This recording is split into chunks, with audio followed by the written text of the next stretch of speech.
Hello, I'm Bud McCord. I'm here in Brazil, South America. Welcome to Food for Thought, Thinking with Jesus. We're listening to the words of John's Gospel, written by John the Apostle in the book of John. We're in chapter 20. Today is December 21st, 2021. And we're just simply seeing Jesus, hearing Jesus, loving Jesus because he first loved us, and with the hope that we can become a part of the delivery of the divine love into this world because Christ in us is the hope of that kind of ability, the hope of glory. I hope you're well. It's good to see you this morning. Marie, my dear sister, and Rhonda, God bless you guys for coming on in the morning and watching this. It helps me to keep my mind focused on talking to real people, not just to a cell phone here in Brazil. It's morning here in Brazil. It's a beautiful day. It's already warming up. We're in our summertime down here. We're in chapter 20, and I want to begin to read about the day of the resurrection and the day that changed everything for every one of us, the resurrection. You know, as we read through the experience that John describes of the crucifixion, I don't know about you, but it was traumatic for me to read it slowly like this. I think there's a part of us when we get to the story of the crucifixion, we want to read it really fast and get past it. But by taking our time and walking through this during this Christmas season, I found myself deeply and profoundly moved once again by this incredible story of God's love for each one of us. I'm sure that you did as well. Chapter 20 begins. It's not Friday anymore. It's not Saturday anymore. It's Sunday, the first day of the week.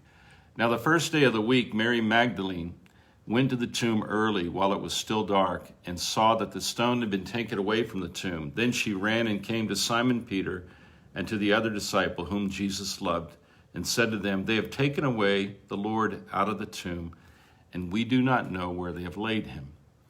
Therefore Peter went out and the other disciple and were going to the tomb. So they both ran together, and the other disciple, which is John, outran Peter and came to the tomb first. And he, stooping down, looking in, saw the linen clothes lying there, yet he did not go in. Then Simon Peter came, following him, and went into the tomb. And he saw the linen clothes lying there, and the handkerchief that had been around Jesus' head, not lying with the linen cloths, but folded together in a place by itself. Then the other disciple, who came to the tomb first, went in also, and he saw and believed. For as yet they did not know the scripture that he must rise again from the dead. Then the disciples went away again to their houses. But Mary, this is Mary Magdalene, this is the woman who washed the feet of washed Jesus' feet with her hair and with the precious ointment, the woman who had had a life of tremendous complexity and sinfulness. And she stood outside by the tomb weeping. And as she wept, she stooped down and looked into the tomb. What captured my attention this morning and last night as I read this passage before I went to bed is that it rings so true. It rings so true. One of the reasons that I believe the Bible, and one of the reasons that I allow in my life that the Bible illuminate the truth, not half of the truth, is that the stories in the Bible ring true. They ring true because they talk about our failures and our faults, and it doesn't whitewash anything. It just says it like it is. And so these people are behaving like people who have just witnessed a violent, terrible death, and they still have to go pick up the pieces. They're behaving like you would or I would if we were deeply in love with somebody and they were ripped away from us by some horrible event and we were witnesses of it, and we could do nothing about it on the day before because it was prohibited to touch or do anything. That's how the Sabbath was in that time. And so they couldn't even go and be walking around weeping at the tomb on Saturday. It was against the Jewish laws. But on early Sunday morning, these people are wide awake, and they know that they just need to go see if this really happened. If you've been through grief, you just have to kind of keep looking again and again, did it really happen? Did it really happen? Did it really happen?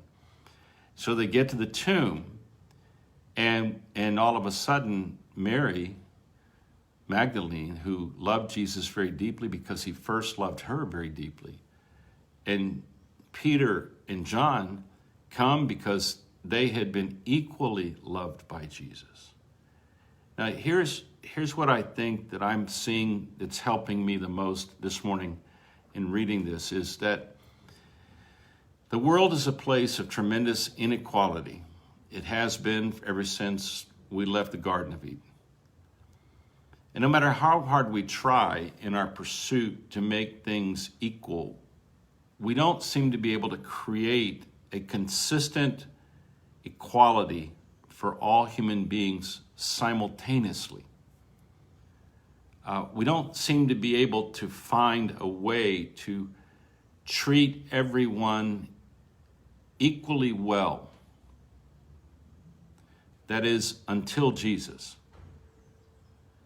One of the most fascinating things to me, in my experience as a Christian over the past 50 years, is that women love Jesus as much as men love Jesus. And we're so different in our perspectives, men and women. But when it comes to Jesus, I feel deeply loved, personally. But I know my wife feels deeply loved, personally, by the same Jesus. Now, if we began to discuss how my wife's life been here in this world as a woman and my life as a man, we probably could find a lot of disparities and difficulties and maybe even some inequalities. And if you move that around among racial groups and you move that around among political groups and you move that around, boy, we've got plenty of room to be screaming at each other about the inequalities. But when it comes to Jesus, even if you're meeting at the tomb, thinking he's dead, he's still drawing people together equally. And so here you have a woman who came out of deep sin, and you have some men who have just recently, one who just denied Jesus twice. And yet here they come. It's like he's this magnet, even in his death. Here they come. They're at the tomb. And somebody's taken the body away. And I'm thinking, this is kind of a gruesome thing. They think somebody got in there, took the body away, and now they're going to do something to harm the body. Here in Brazil, when someone dies, Brazil does not have a culture of embalming people so that you can have a funeral 6 or 7 days after the death. No, here, if somebody dies, the burial has to occur within 24 hours. Now, there are some exceptions, but they're very expensive exceptions. So if someone dies right now that I know in this city where I live, we have to go into action getting to the viewing today. And then the burial has to happen within a 24-hour period, because without embalming, there's all kinds of implications about sicknesses and things that would happen because of the deterioration of the body. That's the world that Mary and John and Peter lived in. And so Sunday was a long way from Friday. I mean, in terms of deterioration, in terms of burial, that was a long, but they couldn't do anything on the Sabbath because that's the day of rest. So when they get there, they're not expecting to find life, but they still went there because the only person who had loved all of them equally was Jesus. And I'm sure they were thinking, we'll never be loved again like that. So the thought that keeps coming to me is this rings true. The way this is written, it rings true because it's exactly the way it would have been if there's no embalming and there's no planning. A violent death and a destruction of a body on Friday, by Sunday, you don't even want to think about that. But they still went there because they knew how deeply he had loved them equally. So it's a picture of equality. And Christianity should be known as a faith where there's neither male nor female, bond nor free, Jew nor Greek, no, nor not even rich and poor. Why? Is it because we're so good? No, it's because the love of Jesus is equal toward everyone. And once it is received, it transforms people into deliverers of equal love. This is the idea. The idea is that when you are in direct contact with perfect love, it will perfect your love. And perfected love means you don't make distinctions about people.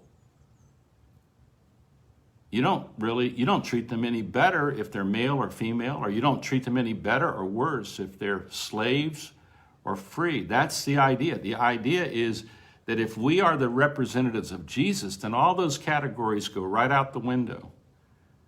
And in their place, we are to be a manifestation of Jesus' love to other people so that they can have an experience, a genuine experience, of being loved equally by Jesus. And when we are loved equally by Jesus, then we are able to love equally other people. If we want to cure the divisions among us, the cure is let Jesus love you. And then you'll stop complaining about never having been loved. You will have had an experience with perfect love, and then that allows you to dream of being a love deliverer in this world instead of somebody who's just getting along here until they end up in the tomb. For Christians, there's no more just getting to the tomb. We believe in him and we will never die. Physically, our body is shut down, but our spirit goes to be with the Lord. To be absent from the body is to be present with the Lord. It's all mysterious, isn't it? But it still rings true. It still rings true. So today we leave Mary there standing outside the tomb weeping because the only person who had ever properly loved her has disappeared. That's what she's thinking. But something has been seen inside of that tomb that has changed John, it changed Peter, and it's about to change her because she's going to have a face-to-face conversation with the only person in the world who ever loved her the way every human being hopes to be loved. I think it's just absolutely beautiful, absolutely beautiful. And I just can't understand for the life of me why people don't listen to this and let it ring true, because it is true. I've staked everything on this. Have you? I know you have. God bless you. Have a great day.